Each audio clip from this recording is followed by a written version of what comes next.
It is time for PFL breakdown video. We've got the lightweights, we've got the light heavyweights coming on. I'm Andy, that's Jim. Let's get right into it. We've been telling y'all PFL is profitable. We're coming off a 2-0 sweep off of last week. We also had a cross-sport parlay with a parlay piece there, so call it 3-0. We got a 5% best bet coming up just a little bit later here. But let's break down some of the early fights, and then we'll talk about the standing. We got Zurcher versus Ruiz. Battle of the undefeateds, Jim. Can you feel the electricity in the air? Oh, yeah. What a curtain jerker, right? Gee, I wonder who's supposed to win this. So, Julian Ruiz, I give him credit. He's got a lot of amateur fights here. Mm-hmm. I do not know much about Fierce Challenger Series 9. I will be the first to admit. So I got Zurcher in this one. What do you think? He's the name they're going to push. This is one of PFL's grown talents. And the kid's good, man. He's all around good. And another guy who grew up in MMA, not a single discipline, can really do it all. Great striking, good wrestling defensively and offensively. This is a showcase fight. I mean, we've seen PFL do this. They put these guys out, and we got to get them an opponent. Well, who do we look for? We look for a 4-0, never fought a guy with a winning record fighter. Yeah. So, where do you think this is going to go here? I like Zurcher in this spot. I think it's another builder fight. I'm hoping next year they throw him into the tournament bracket because I think he'll be ready by then. PFL's real smart with that. There's a lot of these guys that they want to groom and then get him into the tournament, homegrown talent. So smart strategy by them. They do a good job. UFC's really bungled a few of these younger guys. So I do like what PFL is doing. So Zurcher's probably the play here, but just be careful with these earlier fights. Sometimes they can be a little wonky. So Andrew said Sanchez and Karl Albrektsson. What do we think here? A couple guys with 14 wins, couple good. I have no opinion on this fight. I really don't know too much about these other guys. This fight doesn't really interest me. What do you like in this one? I was before lines came out, I was hoping that you'd be able to snag some plus money on Karl, and we didn't get that, so I am most certainly not going to lay minus 218 at the moment on Karl. It could look like value, hindsight being 2020. Sanchez really hasn't been like his old self recently. He is UFC experienced, though, going against somebody who's not. So this is a real toss-up, in my opinion, and I think a lot of people are going to get hurt on this fight either way. Because if you're dog chasing, that's trouble. And laying 218, like you said, one of these early fights is no tournament incentive, by the way. This is just get a fight in. So I'm all about skipping this one. If I was going to play it anyway, I mean, we could look at the under because we've seen Andrew Sanchez fade and get finished. So when totals come out, I'll be interested to see what this total's lined at and what's the price. If it's playable, I can find my way into that. But we don't. It is kind of wild, some of these names that Andrew Sanchez has fought. This guy fought Marvin Vettori. Yeah. Went the distance. I mean, it didn't go well against Bruno Silva and Magomed Muradov, but pretty interesting. He takes the long break and then gets a couple wins in Eagle and PFL. So, but you're right, cardio, man. Hard to believe that it's better at this point. No, I doubt. So, yeah, Anthony Romero and Sergio Cossio. I think that's how you say his name. I do not know about Sergio Cossio. I know the Lux Fight League, and I see beat Jesse Roberts and Bellator. I don't know that much about him, so this bet is probably kind of a stay away. But I do see Anthony Romero as a big favorite. So my guess is this is another one that PFL expects big things from Anthony Romero moving forward, maybe. They've been trying to get Romero in the cage ever since he's fought OSP. Last fight got canceled. He was going to be an absolute layup in that spot. Beat the line huge in that spot, and then he ended up falling through on the fight. I do think he's the one that's going to push. He's taken a lot of steam already. Now it's getting to the point where I don't know if I want to play 325 on Romero. He should win. The red flag with Sergio is anytime you go on Tapology and they got no age listed, you're like, okay, wait a minute here. Yeah, he's got a lot of fights. How old is this guy? I think Romero wins this. Again, it's a fight with no playoff implications. It's probably going to be Romero. I would say by decision. I just think going from fighting OAM, who you openly said was your hero, and the guy you modeled after and trained with when you were 17, to now fighting other guys, I think we're going to see a different animal out of this kid. And he's had a year and a half at this point to get better. So hopefully he has gotten better. A little worried about the canceled fights, but it's got to be Romero. But at 325, you're taking a risk with this guy. We're getting ready to talk Dufort and Piccolotti. So now that we're getting into fights that really, really mean something here for the standings, let's take a look here and see some of these guys. Got to understand the points that the guys have, because we have a very, very interesting situation with Sadibou Sy. We can take a look at light heavyweight. You got 5 guys at 5 at 6 points. You were saying almost all these guys are almost eliminated. How do any of these guys end up jumping over him? And you were saying even Sadibou Sy, he's got to get a finish within like 30 seconds. Yeah. And probably not going to happen. So walk us through what we see here with these, because it's really important to understand how the points work. Mm-hmm. Yeah, especially with this division. This is a murderer's row of a playoff picture here. This is the most competitive division, in my opinion, especially points-wise when you look at it. Look, we just saw these guys all fight, and man, were they some quick finishes. And I think there is a major talent disparity from the top of this division down to the bottom of this division. I mean, just really, really big, and that's why we saw these finishes. So, I mean, you got Wilkinson. He could probably maybe lock himself in with a decision, but I think these guys are all going to have to go for a finish. So the scheduling, which we'll get to when we get to these fights, is going to have a huge effect, because Impa Kasaganai is the last light heavyweight of the night. He gets to sit back and find out what he needs. If he just needs a decision, why put yourself in harm's way? Yeah, you go for the quick finish, and if you don't get it, cue the wrestling. Yeah, it's a good point. Right? It's a good point. So, excuse me. Yeah, lightweights are a little bit different. We got Dufort with 5, Collard with 5, Primus 5, and then we got Espinoza and Rabadanov with 3. Any takeaways on this one? Well, same thing. We have Clay. Clay's going to close the night, so he's going to know exactly what he needs. Brett Primus and Dufort are going to go early. Espinoza's going to go. We're going to know exactly what Clay Collard needs here. Dufort is in the driver's seat, and I don't know how he is. The guy's not bad, and we'll get to him, but see him in first in this division is a major surprise. Major surprise. You got Brett Primus. He's pretty locked in there. I mean, it's going to take some quick finishes for some of these guys with 0 wins to get up into this playoff picture, and I think they're all going to go for it. That's probably going to lend us to some finishes, the fact that this is actually still up for grabs. So this could be exciting, man. I think this is going to be a real exciting card playoff-wise. Yeah, I agree. I think it's pretty bettable, too. So we can start getting into the fights. If you guys could, please do us a favor. Hit the like button. Leave us a comment. Tell us who you like on this card. Tell if you agree or disagree. But just leave us a little word. Let's see. I think we used pontoon last week. We will go with glass. How about glass? Nice. If you guys can't come up with a great comment, just leave the word glass and hit the like button, please. Helps the algorithm out. Lets everyone know we're doing a good job for everybody. Okay, let's talk about Michael Dufort, Adam Piccolotti. Let's start with Piccolotti, who, not great against Elvin Espinoza. I went back and watched that fight. He was minus 6,000 at the time. He was dominating that one. And this goes into what are your theories about PFL, where you're like, that was a really bad knockout. This is a pretty quick turnaround. This is not a good sign for him, right? No, it's just not a recipe for success.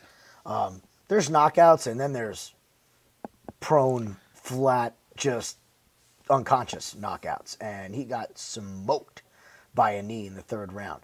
On top of that, before the knee, it was a pretty grinding fight. So I wouldn't be surprised if besides the chin, there's some other little nagging injuries. With his amount of fights and his age, you have to believe that there's some wear and tear.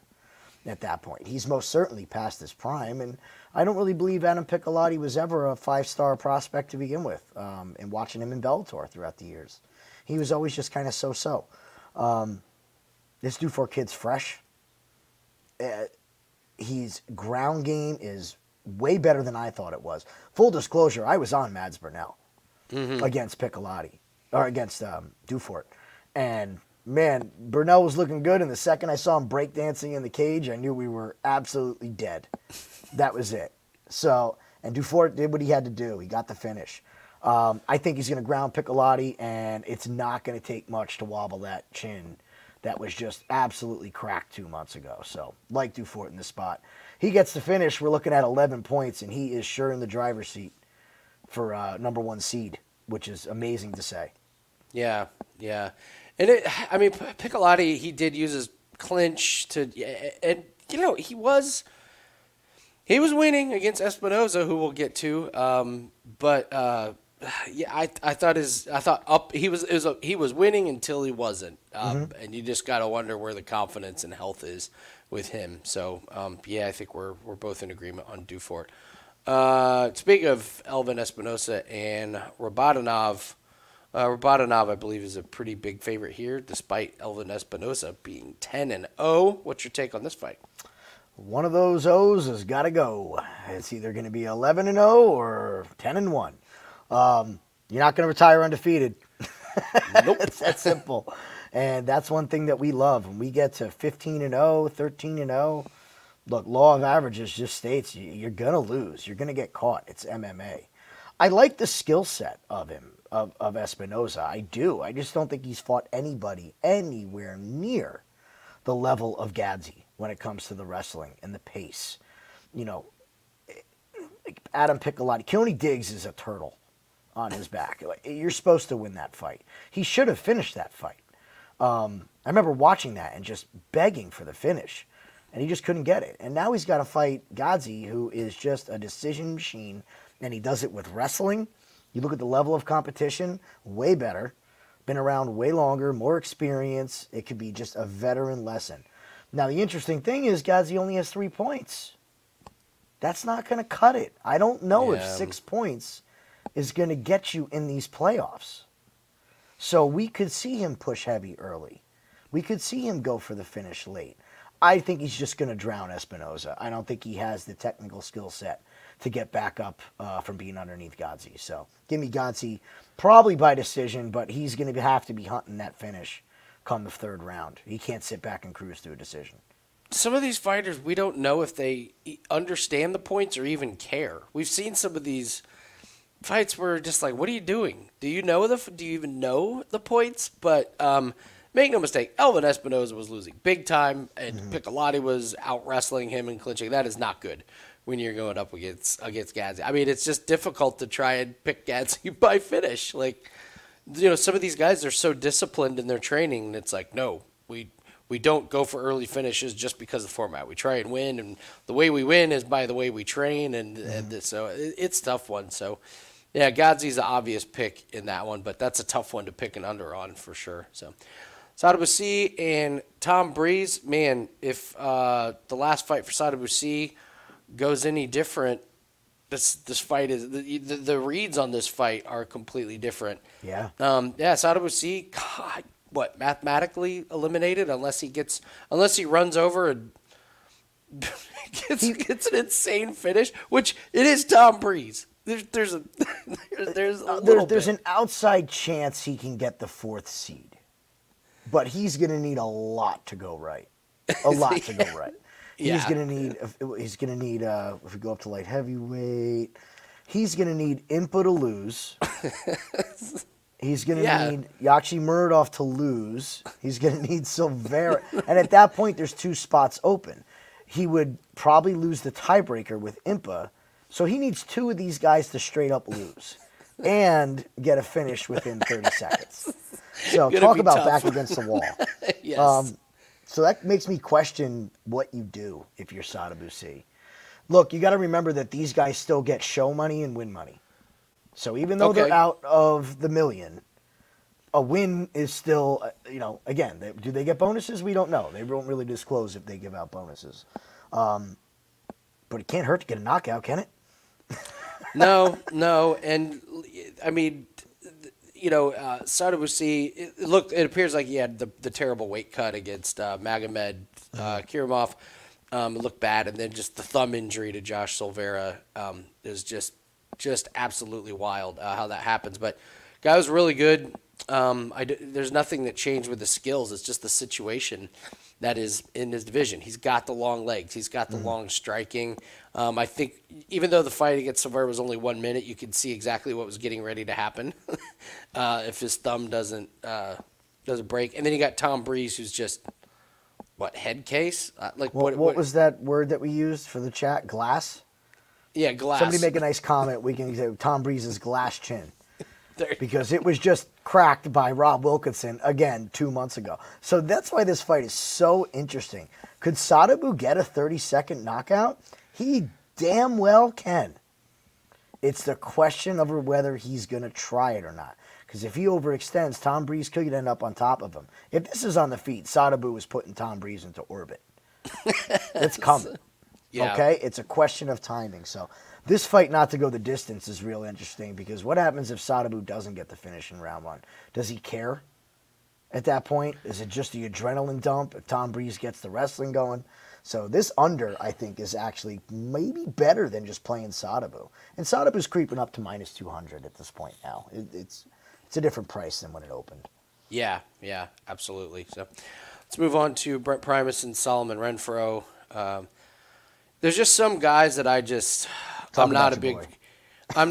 not a big fan of, and this is one of them. I'm out on Solomon Renfro. I don't see the skill set. I don't see the big upside. I'm just not 100% sure what he's great at.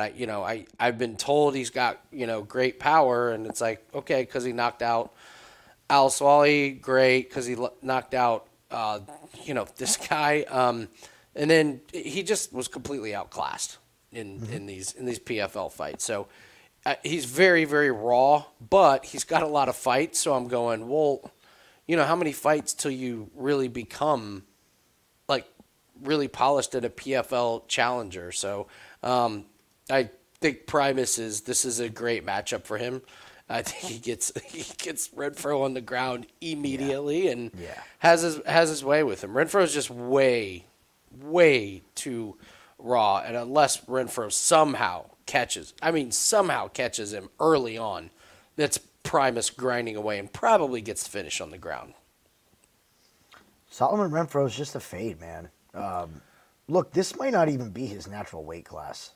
I personally think he should be down 10 pounds. He should be a 145er. Brent Primus is a house in this weight class, okay? I think something's changed with Brent Primus. Now, I don't know what it is.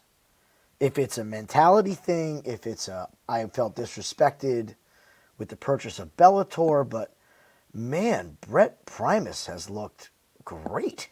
He looked fantastic in his first fight. Bruno Miranda's no chump. He's not a chump. And he made that fight look easy. I mean, easy. Strikings looked better. His cardio was on point. Primus can get away with 3 points here and make the playoffs. But I wonder if this is kind of a statement here for Brent Primus. He's going to have Dufort's going to go first, probably get the finish. At that point, let's look at the matchups. You're going to have Clay Collard or Elvin Espinoza. Who do you want to fight first? So if he gets the finish and gets that number 2 seed, we don't know how the rest of the night's going to go. So I wouldn't be shocked to see Primus late round submission. We've seen Renfro gas, and I don't think he can keep up with Primus. No, he doesn't have the cardio. Primus, no way. Primus, mind your P's and Q's for the first few minutes, and you should be good to go. So we've got a 5% PFL max best bet that is up, and all of our PFL plays for this week will be attached to that, as well as UFC plays. We already got 3 PFL plays locked and loaded, 2-0 last week, albeit a little bit lucky with the Liz Carmouche fiasco, but a win is a win. We've lost some in heartbreaking fashion. We win some in crazy fashion. Long term, it all kind of tends to even itself out. But love this play. It's a 5% max best bet over at wagertalk.com. Link is in the description. Do not miss out on the plays this week, guys. There are some really, really good plays on this card and the UFC card. So we expect another big week. We're number one at Wager Talk the last 11 weeks and a 5-1 run in PFL. So take advantage of that. It's just going to be a big, big week of MMA props. So let's keep moving on. Antonio Carlos Jr. and Alex Polizzi. What's your take on this one? I mean, Carlos Jr. just looked great against another guy who I'm not a big fan of, but I mean, there's no denying how good Carlos Jr. was. What's your take on this fight? I think there's going to be a spot to fade Carlos Jr. In this tournament. It is most certainly not this week. Alex Polizzi has taken so much damage in the past 4 months. And let me explain to you why. Not only did Impa beat the snot out of him, just flattened him. And look, Impa's got this KO power, but this was a good shot by Impa. This was leveling. This all goes back to the Yoel Romero fight where his jaw was shattered by Yoel Romero. Had to take a lot of time off and get that healed. He comes back and loses to Karl Moore, but that Karl Moore fight, there really wasn't a whole lot of punches thrown. It was just an ugly touch-em-up fight. He faces a power puncher, and for a guy who's never been knocked out, all of a sudden he gets put out. Now you're going to give him Carlos Jr. On top of this, he's been the main training partner for Sean Strickland. In our lead-up I love this to the theory. last Strickland fight, they're interviewing Polizzi, and he's got 2 black eyes, his lips cut, and they're showing footage of Sean Strickland just beating the brakes off this guy daily. And we know what Sean Strickland does. I know he beats up YouTubers and Alex Polizzi. Whoever is who he beats up. You want to enter the gym, enjoy it. So I really wonder if he's coming in like 100%. I really, really wonder. So I think this is a layup for Carlos Jr. Again, we got the 6-point battle here. He probably is going to get this by submission. Polizzi's I don't think he's ever been submitted. This is probably his first submission loss in this fight. Yeah, so we know he got knocked out twice and then a decision. The last one was a decision. So you're right. He's never been submitted. So I think that streak comes to an end in this fight. It's probably going to be ACJ taking him down. We know ACJ gets to the back better than anybody. His grappling is off the charts. Undoubtedly the best grappler in this division. So big advantage for him there. Also fight to not go the distance, because if you believe that Carlos Jr. is just getting a paycheck here, he already won the $1 million, he was a reality star, I think this fight ends. Polizzi could land a lucky shot and put his lights out. If not, it's going to be Junior by sub. Yakshimuradov and Simon Biong. I think it's Simon. Mm-hmm. Correct me if you want. Just keep lining them up with these guys I don't trust and don't like. I'm not high on his skill set. He got choked out by Carlos Jr. I went back and watched this Jose Augusto, and talk about yawn. I can't believe they didn't break him up. It was just sit against the fence, yawn, yawn, yawn. I'm going, what is the skill set here for this guy? So 9-4. 9-4 is not a good record to be fighting in the PFL. So I know he got a couple wins in Bellator, but I don't find him entertaining. I don't find him intimidating at all. Again, this is one of those guys where I'm just not sure who could tell me what he does great. And I think Yakshimuradov just mauls him. The clinch work from this guy is so good. So I think if Biong tries to clinch, he's going to be like, okay, let's do it.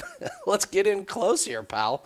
What he did to Nadeau in his last fight, that was clinch. It's just a million uppercuts, like bang, bang, bang. So, just a couple of these guys in PFL that are just phased. I just don't see where this success comes from. So, I got Yags in an ass whooping. What say you? Little worried about the cardio. So here's why. First of all, let's go to Simon Bion. His win over Luke Trainer, which is probably the best win on his record right now. Yeah. That comes with a bit of an asterisk. That is not the Luke Trainer that we've seen today. That was Luke Trainer before he really embraced the grappling and everything. And if you look at that fight, yeah, he won. But Trainer put up a good fight. It's a decision. It is what it is. For the way this guy is talked up, he should be getting finishes on everybody. Okay, he's talked up like an absolute dominant striker. Gadzhi. Yeah. His cardio concerns me. I've seen him hit. Now, he's one of these guys where on the feet he can look totally exhausted. And the second it hits the mat, his cardio looks fine. So really, that's what this whole fight is going to be about, in my opinion. It's going to be whether or not the takedowns happen. If the takedowns can't happen, Bion's got a shot. He's got a shot. But I think the takedowns are going to happen. I think it's going to be very easy. He just has not shown the ability to even get up off his back once he's put down. So one takedown per round is going to lose him this fight. He's not going to be able to get up. It's that simple. Again, let's check where the points are sitting when we get to this fight. This could dictate our outcome. So it'll be. Yeah, that's a good point. Yeah, that's a good point. I got Yags in a big way here. So, all right, next fight: Rob Wilkinson and Josh Silveira. So, I want to. Have we ever seen a run of wins like this from Josh Silveira? Like, we seriously have to look at these. I mean, so he loses to Amari, beats Sam Key, who may be one of the worst PFL fighters to ever grace the PFL stage. Delon Monte injures his knee early in the fight. And Josh Silveira did nothing to cause that injury. It wasn't like he kicked his knee buckle. Like, Monte took a step back, twists his knee, and done. Okay, so then he fights Ty Flores. It's not even out of the first round, and Silveira's cardio is going, gone. You could just see that this fight is going to end terribly for him. And he throws a Hail Mary knee and ends it. And you and I were watching that, and we were like, if he doesn't land literally that one strike, he has absolutely no cardio left, and Ty Flores will get to take him down and lay on him for the rest of the fight. Sadibou Sy injures his thumb, and I've never seen a fighter quit that early off of a toe or, like whatever. He broke. I'm not saying he's weak or anything, but Sadibou Sy's thumb. I'm done. Mm-hmm. Okay, literally the one time that a fighter minded his P's and Q's, Ipa just kicked his ass for 5 rounds. Like Ipa just made a punching bag out of him, and I just cannot believe that Silveira is going to keep getting these. The Sadibou Sy, the Ty Flores, the Delon Monte, your luck just runs out. So it just does. It's a matter of, this 13-2 is insane to me. So Wilkinson, he's a killer. Obviously, he gets Tom Breese out of there, and I mean, look, his last loss was to Adesanya. Yes. So I think it's Wilkinson. I think he mauls Silveira unless the MMA gods just love them some Josh Silveira and something weird happens to Wilkinson. But here's the thing. I know Wilkinson may, he could only need to win or whatever, but I just think Silveira's cardio goes out so quick that the finish is going to be there. I know Wilkinson's not, he's not known for his cardio because his fights are over so fast, but I don't know why Wilkinson would change his style of fighting in this one. So, what do you think? Wilkinson is on a mission. There's a level of pride, but the end of it, I don't think he cruises to a decision here.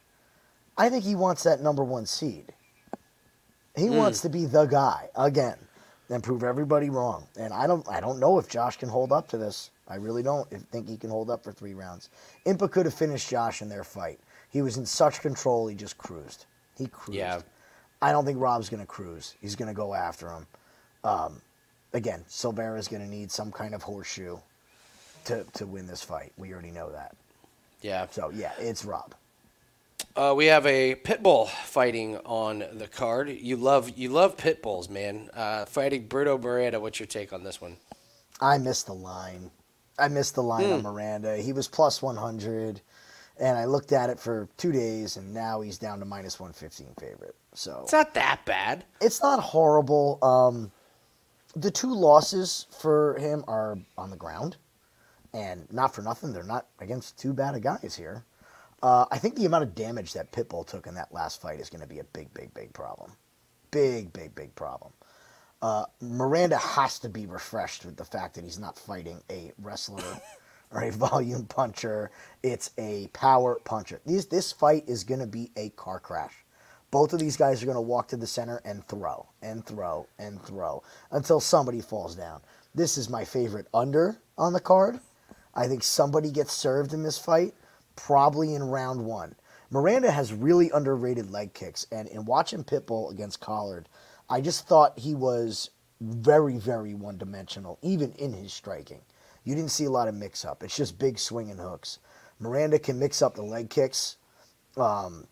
He does have offensive wrestling if he wants it, but this is a huge age gap. It all points to Miranda for me. And I'm mad I missed the plus 100, but depending how the night's going leading up to this, I could find my way onto a Bruno Miranda by finish bet here because I think somebody's getting served in this fight. I don't think you need to overthink it. I think the unders is the way to go. I mean, like if they are going to stand toe to toe, you brought up a good point. I mean, Pitbull. I mean, you want to talk about hitting a wall. I mean, in round 2, it was over. He was done. Mm-hmm. So what makes us think that after that performance just 2 months ago that he's going to be able to go to the distance with Miranda? I don't see it at all. So I think unders, and we don't need to overcomplicate that one. Impa Kasanganay and Jacob Netto again. What is it with these guys that like you find really hard to find anything super positive to say? I mean, Jacob Netto, I don't know what he's doing in this photo. Like, I mean, it looks like an action figure. So he got beat up really, really bad. Comes from PFL Europe. I don't know. His last fight was not a good look. I mean, he wasn't competitive from the very beginning, and then you got Impa, who's just like the rejuvenation, the Bryson DeChambeau almost, the equivalent. Seriously, these two share a lot of similarities. Like like just completely rejuvenated, new life, and Impa like losing a split decision against Johnny Eblen in a fight that even he knew he just blew it. But again, didn't absorb a lot of punishment. Looked great against Polizzi. Can you make a case for Jacob Netto? I can't. He's going to have to get a knockout in the first 2 minutes of the fight. I don't think he's going to be on his feet for 2 minutes. If Impa's smart here, he gets his wrestling going. And on the ground, it's not even close. It is the largest disparity, perhaps, in this entire card, skill-wise, is the wrestling difference between the two of these guys. Impa wants the finish. He said it in his interview. He goes, I want the number 1 seed, I want the finish, and I want the title again. The guy is so locked in to how he trains, how he lives, how he thinks. He's big into just his meditation. He seems so relaxed and grounded. He's made PFL his home. He really has. And Netto is just contingent on the knockout. Again, this fight's going to be a car crash. There is no way that either of these guys is going to last 3 if the other person gets their game going. So I think this is a statement by Impa. He gets the finish probably in round 1. I really don't see this getting out of round 1. I think there's that much of a disparity between him and Netto. So, again, play the under if you want to play it safe. We always like Impa. Everyone knows at this channel we love Impa. Yep. And I listen, guys, I know we're going over a lot of favorites. We like the favorites. So when we're done with this last fight, we'll go through and try and see if we can pick like a parlay buster or something, because there's a couple. There's a couple on every card. But let's talk the most exciting athlete in God's creation. I'd say this every time, I've just never seen announcers fawn over somebody like the way the PFL announcers do Clay Collard. It defies description. I will never get it, but guys, good fighter. Then you got going up against Mads Burnell. I'll let you take this one. You've had a good read on both these guys for the most part. Yeah, I have. Both these guys have had a good read on. Mads Burnell bit me the last fight. But Clay Collard, I've really always had a good read on. I picked him against Shane Burgos. Picked OAM over him. Thought Collard could pull the upset. The A.J. McKee was a slam dunk. You were all over that one. All over that one. Just what a difference in competition having to fight A.J. McKee after you've been fighting Stevie Ray in the PFL. The Pitbull fight, that was a slam dunk for Collard. You knew the cardio was going to be a problem, the body work. This fight, I know they talk about it with Clay being exciting. This fight's going to be awesome. Awesome, awesome. You're going to see more body shots in this fight from both guys than you are the rest of the entire card put together. Both their boxing is fantastic. Love what I saw from Clay. Clay is working. God, is he motivated for this title. It's probably his last shot to win it at this point. He's been in the PFL forever. He's been in Bellator forever. Mads, I just don't know if this is his right weight class. I thought it was going to help him. He's a natural 145er, and he moved up, and I didn't think he looked great in this weight class. It's not really like he put on 10 pounds of muscle. He just isn't cutting weight. And then they cut to the previews, and Burnell's playing basketball, they're playing horse, and cut to Clay Collard, who's got a sled tied to him, and he's doing 100-yard sprints. This card, which we haven't talked about yet, is in Salt Lake City, Utah at elevation. If you're going to give me volume and cardio on Clay Collard's side, I am betting Clay Collard 10 times out of 10. Yeah, I don't think that Burnell is going to get this to the ground. Clay Collard's been working diligently on his wrestling since he got subbed by McKee. It's one of his main things he's working on. I think it's Clay Collard, man. I wouldn't be shocked if he gets Burnell out of there. I think he's just going to melt him round 2, round 3. All right, so let's do this. Let's try and pick any potential parlay busters. I think Tyler Santos by finish was the parlay buster last week, but it was going to be Liz Carmouche. I mean, that was going to wreck everybody. It was going to wreck us and everything. So the parlay buster's got to be a bold call here. Who do you think, man? Well, are we talking method too? Because we got to talk about method. What's the play that everyone's going to play? I don't think there's a lot of action on the Sadibou fight. I haven't seen a lot on that. I think people are a little worried. Primus over Renfro, no problem. Dufort over Piccolotti, Romero, big parlay buster. I don't know, man. I think this is hard. Is it Gadzhi? Yeah. Does it end up being a decision from Gadzhi? He can't finish him. He gasses. Okay. That would be my It's a good one with cardio, especially Salt Lake City, a little bit at elevation. What if he wins the first round really confidently, but then starts to get tired, and Byung, who I don't think very highly of, kind of wins a very close second and third round. But it's going to be there. Like, there's going to be one of these on the card. There's always one. There's always one. What if it's Tom Breese? Could be. What if Sadibou Sy is just not really that interested in this and is just kind of he comes out and just looks slow? Because we've seen him look like not up to potential. I'll go with Tom Breese with the upset of Sadibou Sy. Look, he's going to come across that cage in 30 seconds, and if he does a flying knee and gets taken down and is on bottom for 4 minutes, he's probably not going to be too interested in the rest of that fight. Okay, that's a good one. So, all right, we'll go Tom Breese. We agree with that everyone's going to bet on Sadibou Sy. We know money's come in on it. Yeah, so. People are going to bet Sy. Nobody's going to bet Tom Breese. That's a good point. Yeah. That's a good point. All right. The by-finish buster, I have a feeling that we could see Wilkinson? I don't know. Maybe, yeah. What if Wilkinson? Yeah, what if Wilkinson? Well, it could be Impa. It could be Impa as well. If Impa wants to wrestle and Neto can take care. If Impa just needs 3 points to get the number 1 seed at the end of the night, then we could see everybody who's got Impa by finish worried. Now, if Impa needs 6 to get number 1, be darn sure we're betting Impa by finish. Okay.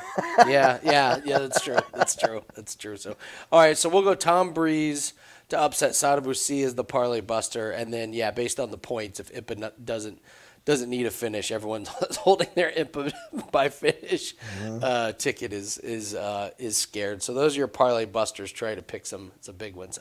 Again, guys, please hit the like button, leave us a comment, and as always, thanks for joining us here. Don't forget to get that 5% max bet. Comes with all the PFL plays and UFC plays. Nobody's been better the last 11 weeks at Wager Talk than us, and certainly in PFL. It's been a great season, and this card should be no different. Looking forward to locking up all those profits. So thanks for joining us. Good luck on all your plays, and we'll see everyone on the UFC breakdown video.